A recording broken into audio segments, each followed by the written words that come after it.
Assalamualaikum warahmatullahi wabarakatuh. Perkenalkan, nama saya Happy Merlin, siswa Universitas Terbuka BI PGSD semester 1 angkatan 2022.1. Hari ini saya akan melaksanakan percobaan pengamatan ciri-ciri makhluk hidup, yaitu gerak pada tumbuhan. Sekarang saya sudah memegang buku dan pena sebagai alat tulis yang digunakan untuk menulis hasil pengamatan gerak pada tumbuhan. Pertama-tama kita harus mengetahui terlebih dahulu tujuan praktikum gerak pada tumbuhan ini, yaitu untuk mengamati gerak seismonasti dan gerak niktinasti. Alat dan bahan yang saya gunakan untuk praktik pengamatan ini adalah tanaman putri malu yang ada di sekitar lingkungan rumah saya, dan ada sebatang kayu putri malu. Demikianlah penjelasan dari saya mengenai tujuan praktikum, yaitu percobaan pengamatan seismonasti dan niktinasti pada daun putri malu.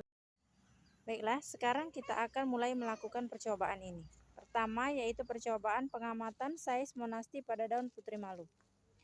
Sekarang saya sudah berada di dekat sebatang kayu daun putri malu. Coba kita lihat sama-sama. Langkah pertama yang harus kita lakukan adalah melakukan sentuhan. Sentuhan ini ada 3 macam. Yang pertama sentuhan secara halus, yang kedua secara sedang, dan yang ketiga secara kasar. Sekarang kita coba terlebih dahulu sentuhan yang pertama, yaitu sentuhan secara halus.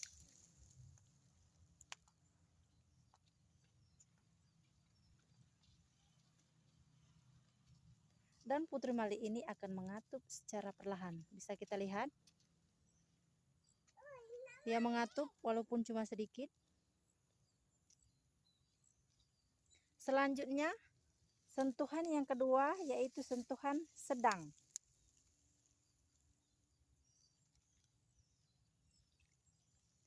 Kita bisa lihat, daunnya mengatup lebih cepat. Dan yang terakhir, sentuhan secara kasar.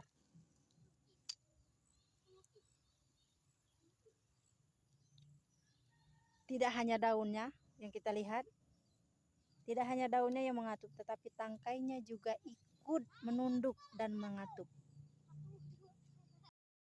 Nah, sekarang dari ketiga percobaan ini dapat kita temukan bahwa ketika daunnya disentuh secara halus, maka daunnya lebih cepat kembali ke bentuk semula. Bisa dilihat, dia sudah kembali. Dan ketika daunnya disentuh secara sedang, maka daunnya perlu beberapa saat untuk kembali ke bentuk semula. Bisa dilihat, belum sepenuhnya kembali ke bentuk semula.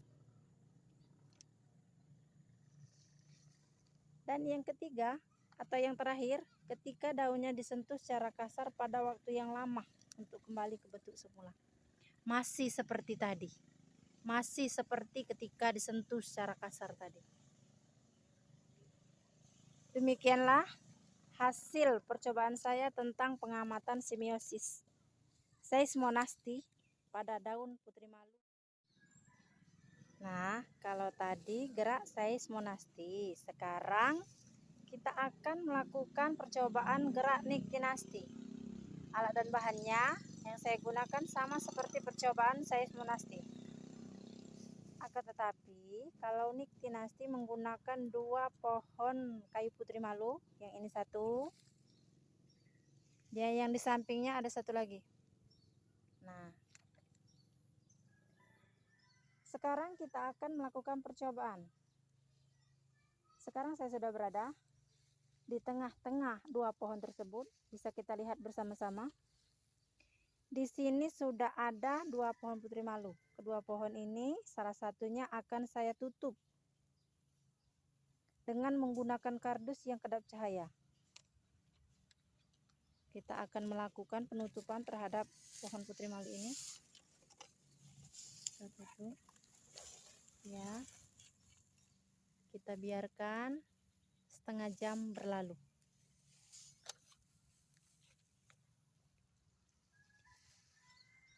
Sekarang saya sudah menutup pohon putri malu dengan kardus yang ada. Satu lagi saya biarkan terbuka. Seperti ini, bisa dilihat, tidak ditutup sama sekali. Kita biarkan yang ditutup kurang lebih setengah jam, kita tunggu. Setengah jam sudah berlalu, saya akan membuka daun putri malu tersebut dengan berhati-hati supaya tidak menyentuh tanaman tersebut. Nah, sekarang kita perhatikan apa yang terjadi pada daun putri malu yang ditutup ini. Dia menutup sama sekali. Tidak ada satu pun yang mengembang. Dan kita bandingkan dengan yang tidak ditutup, yang kita biarkan terbuka. Dia tidak berubah.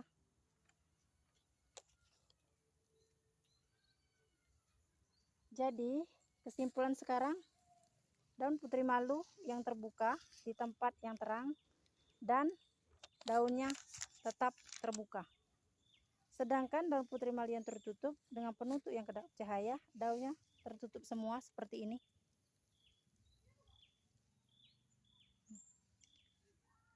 Oke, demikian tadi hasil percobaan saya tentang pengamatan Seismonasti dan Nyctinasti pada daun putri malu ini. Semoga bermanfaat. Sekian dan terima kasih.